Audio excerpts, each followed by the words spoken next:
পাবনা জেলার ঈশ্বরদী উপজেলার দাদাপুর গ্রাম পদ্মা নদীর কোল ঘেঁষা একটি চরাঞ্চল। একসময় পতিত জমি আর খোলা চরে হাঁস মুরগি গরু ছাগলের সঙ্গে মহিষ পালন ছিল এখানকার মানুষের প্রধান আয়ের উৎস। আর সেই ধারায় সাফল্যের উজ্জ্বল দৃষ্টান্ত গড়ে তুলেছেন এই গ্রামের মোহাম্মদ নজরুল ইসলাম। প্রায় 25-30 বছর আগে মাত্র 3টি মহিষ নিয়ে যাত্রা শুরু করেছিলেন তিনি। শুরুটা ছিল অনেক কঠিন, কিন্তু নিরলস পরিশ্রম আর ধৈর্যের ফলেই আজ তার খামারে রয়েছে প্রায় 50টি মহিষ। প্রতি বছর কিছু মহিষ বিক্রি করে তিনি সংসারের ব্যয় মেটান। শুধু তাই নয়, মহিষ পালন করে তিনি করেছেন 10 থেকে 12 বিঘা আবাদির জমি, গড়েছেন বাড়িতে 7 রুমের আধুনিক পাকা ভবন। বলা যায় মহিষ পালনই পাল্টে দিয়েছে নজরুল ইসলামের জীবন।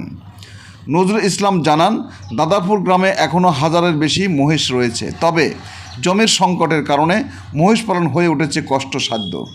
স্থানীয়রা বলছেন, যদি সরকার বা সংশ্লিষ্ট কর্তৃপক্ষ মহিষ পালনের উপযোগী চরাঞ্চল সংরক্ষণের ব্যবস্থা করে নেয়, তবে এই গ্রামের মহিষ খামার আবারও লাভজনক ব্যবসায় বা লাভজনক খাতে পরিণত হতে পারে। এখন আপাতত গুড়া 30-35টা। কতদিন থেকে এই মহিষ পালন করেন আপনার মনে আছে কি? আপনি ছোটবেলাতেই লাগছি, এই পর্যন্ত লাগিয়ে আসছি, এই বেচছি কিনছি। মহিষের লাভ কেমন বলতে পারেন?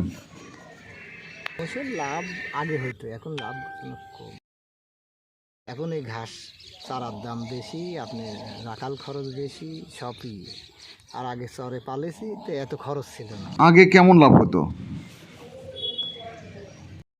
আগে লাভ ভালোই হইতো। কিরকম? আপনার ধরেন আগে লাভ হয়তো, যদি দুধ 20 টাকা করে বিক্রি করেছি, তাও লাভজনক ঘাস কিনা লাগেনি 12 মাস। আচ্ছা, শুরুটা কেমন ছিল আমাদের একটু খুলে বলেন, কিভাবে শুরু করলেন? মোষ তিনটা মোষ, 10,300 টাকা ক্যাশ। কত বছর আগে? তাও মোটামুটি 30-35 বছর আগে। তারপরে তো এই চলছে এইভাবে। কি করছেন? ওই একটু জায়গা কিনেছি। কয় বিঘা? ওই বিঘি 10। বাড়ি করেছি।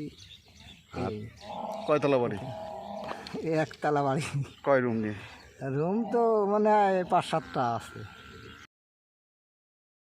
কি পরিকল্পনা আছে, খাই দায় দিন যাচ্ছে। জানান, এখনো এই গ্রামে হাজারের অধিক মহিষ রয়েছে। মোষ পালছে, ছাবালরা পালছে। আচ্ছা, ভাটারি মহাজনেরা পালছে। আর ওই যে বাড়িওয়ালারা পালছে, এই যে গরু দেখা যাচ্ছে। সব মিলে এই চরে কেমন মহিষ পালন হয়? মোষ মেলা আছে। কিরকম? মোষ মোটামুটি মনে হয় 1,002 মোষ আছে এই এলাকায়। 2,000 মোষ আছে। আচ্ছা, গরু পালন থেকে মহিষ পালনের লাভ কেমন? লাভজনক আপনার ছোটবেলাতে পালি, এখন লাভজনক ওই। আচ্ছা, ঠিক আছে। আচ্ছা, ওনার ভাইয়ের নেই? আমার নজরুল ইসলাম, গ্রাম দাদাপুর। ঠিক আছে।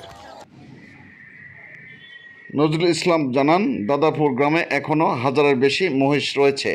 স্থানীয়রাও বলেছেন, যদি সরকার বা সংশ্লিষ্ট কর্তৃপক্ষ মহিষ পালনের উপযোগী চরাঞ্চল সংরক্ষণের ব্যবস্থা করে নেয়, তবে এই গ্রামের মহিষ খামার আবারও আগের মতো লাভজনক খাতে পরিণত হতে পারে।